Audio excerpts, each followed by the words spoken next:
Kind of minor oversight here. These are vinyl, or nylon, I mean, lines, and they're coming way too close to this exhaust. I'm gonna have to put metal at least through there. It gets away from everything over here, but here, this is gonna be dangerous, so I need to do something about that.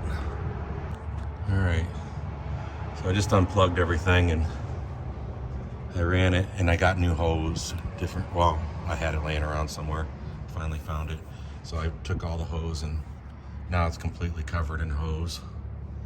And I zip tied it here, and then I brought it around here and up through there, and it shouldn't chafe very much. And then I zip tied it to the old lines there. And, well, I might have to tie it up a little bit somewhere else here because it's trying to touch. But this, oh, you can't see it. This stop is about bottomed out anyway, so that's all the lower it's ever gonna get. This stop isn't bottomed out, but I don't think it's ever gonna get much lower than that. So I think it'll be okay.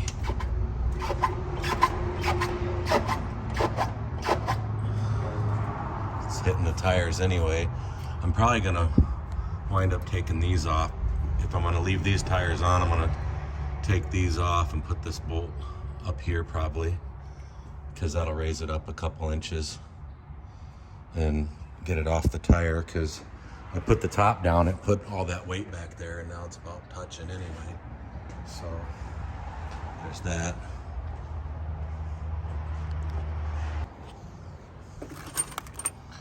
Got a leak right here. That's what was making the starter have green fluid on it. Pretty certain. It's dripping down onto the transmission right now. And I'm pretty sure, yeah, that's moisture right there. I think that's a pinhole right there. So there's one more thing I gotta do. So today I did the brakes and the exhaust. Put some new calipers on it from the other car, because these ones right here were frozen up when I went to try to bleed them and stuff.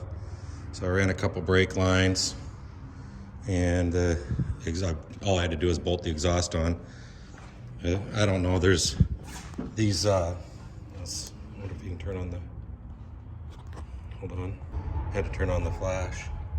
I wonder if there's a special way to get that to seal on these stock headers, because they seal some, but they kind of leak around certain parts of it, not the whole thing all the way around, but like up in here it might leak a little bit on both sides. And so I got to figure out how to get those suckers to seal better, because they'll mess with the oxygen sensors.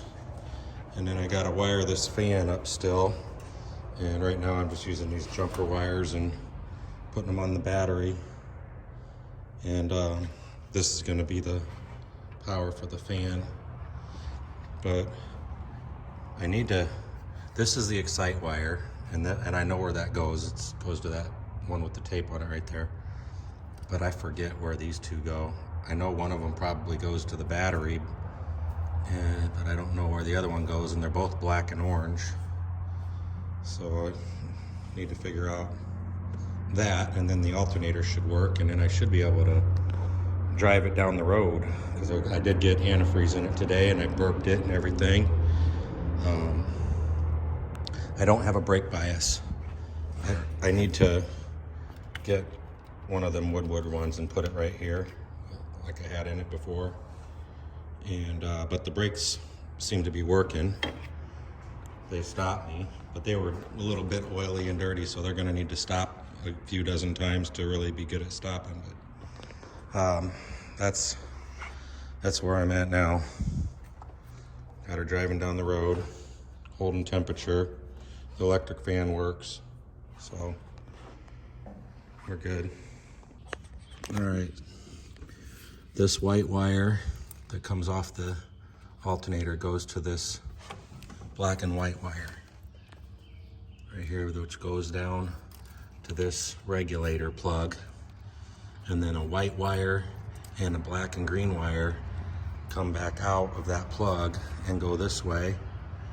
And that white wire, I believe, and this black wire and this black wire with the orange stripe, it all ties together right here and sends one positive wire. I believe this white wire right here tells the voltage regulator when to turn the alternator off and on. So it goes to the same power wire as these black ones. And this white one is really just a jumper that goes that way. Well, then it sends two wires around here, and one wire is the green and black wire. It's the excite wire, and it goes into this plug here. And I had to splice it there. And then the other wire, it has a fusible link, and it goes to right here. And that's the alternator wiring, the best I can tell. I started the car and I put the voltage meter on it, and it's not charging. And the only thing I can think of is, besides the fact that the tachometer doesn't work because it's a 4-cylinder tachometer, and the fuel gauge is kind of messing up. I'm not sure if that's a reason, if that's actually gonna be a problem that is related to the gauges, but I'm gonna switch that out with the one from the other car, and it doesn't fit perfect, so I'll have to note that, but I think I might get it to charge if I switch that out. All right, so I was wrong. The bezel cluster does fit. It fits very tight right there, and you gotta push on it and wiggle it and get it to drop in. But I did get it to bolt up and plug in, and so yeah, I was wrong about that. So this is the V8 one from the 88, and let's see next if this will fit on there. Well, I put the bezel in, and something's going on now. It won't start. It's got 12 volts and it was starting, but now it won't start. So something is not communicating correctly. And I'm thinking, since I read I have to do the steering column, that it's probably the steering column, but I don't know. Okay, so here's what I figured out. It's not charging, it's not the gauge bezel, it was a dead battery. Just happened to die right after I put the bezel in. But I charged it or whatever, or jumped it.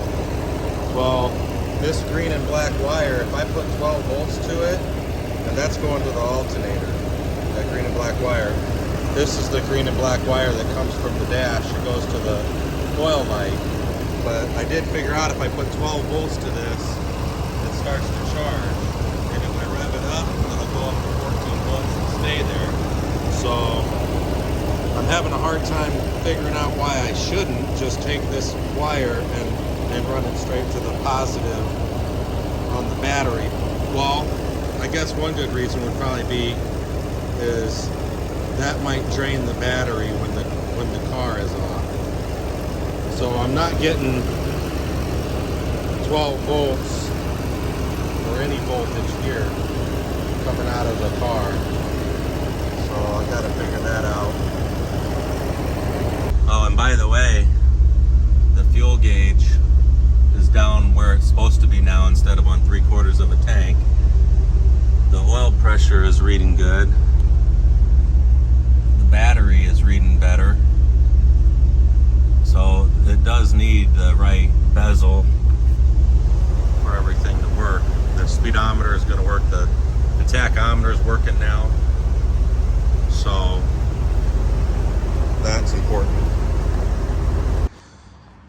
I did just check because I wired this alternator directly up to the battery with the, well, I looped it back to itself with a 500 ohm resistor, and I've been shutting it off here to stop it from draining the battery, but I forgot to do that, and it did kill the battery. So that 12 volt source needs to come from the ignition switch. So when you shut off the ignition, it don't kill the battery.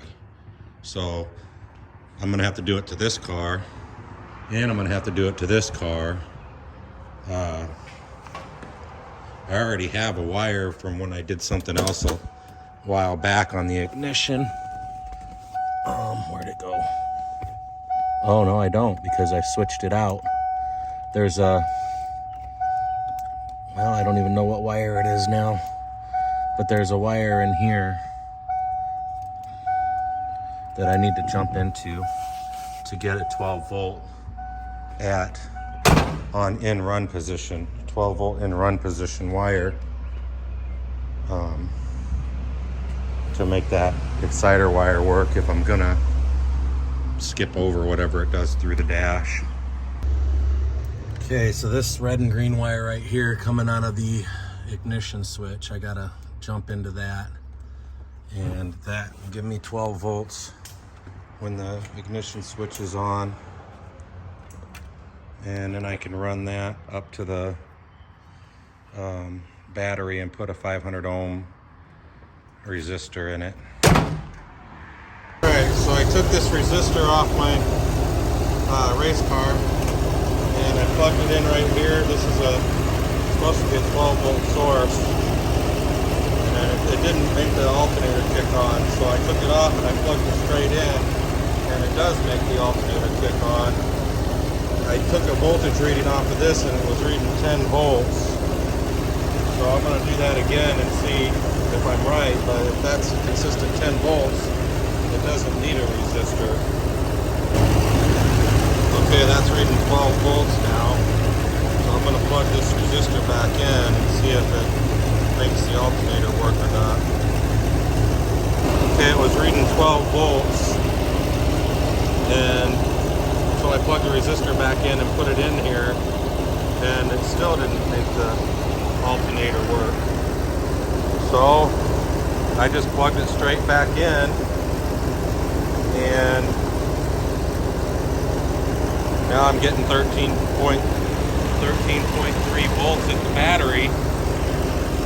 And since this runs off the ignition, I'm thinking, well, it shuts off the power, so it won't drain the battery because it's on the ignition switch. It's getting 12 volts, and it's running the alternator. And if I plug this into the battery here and I rev the engine,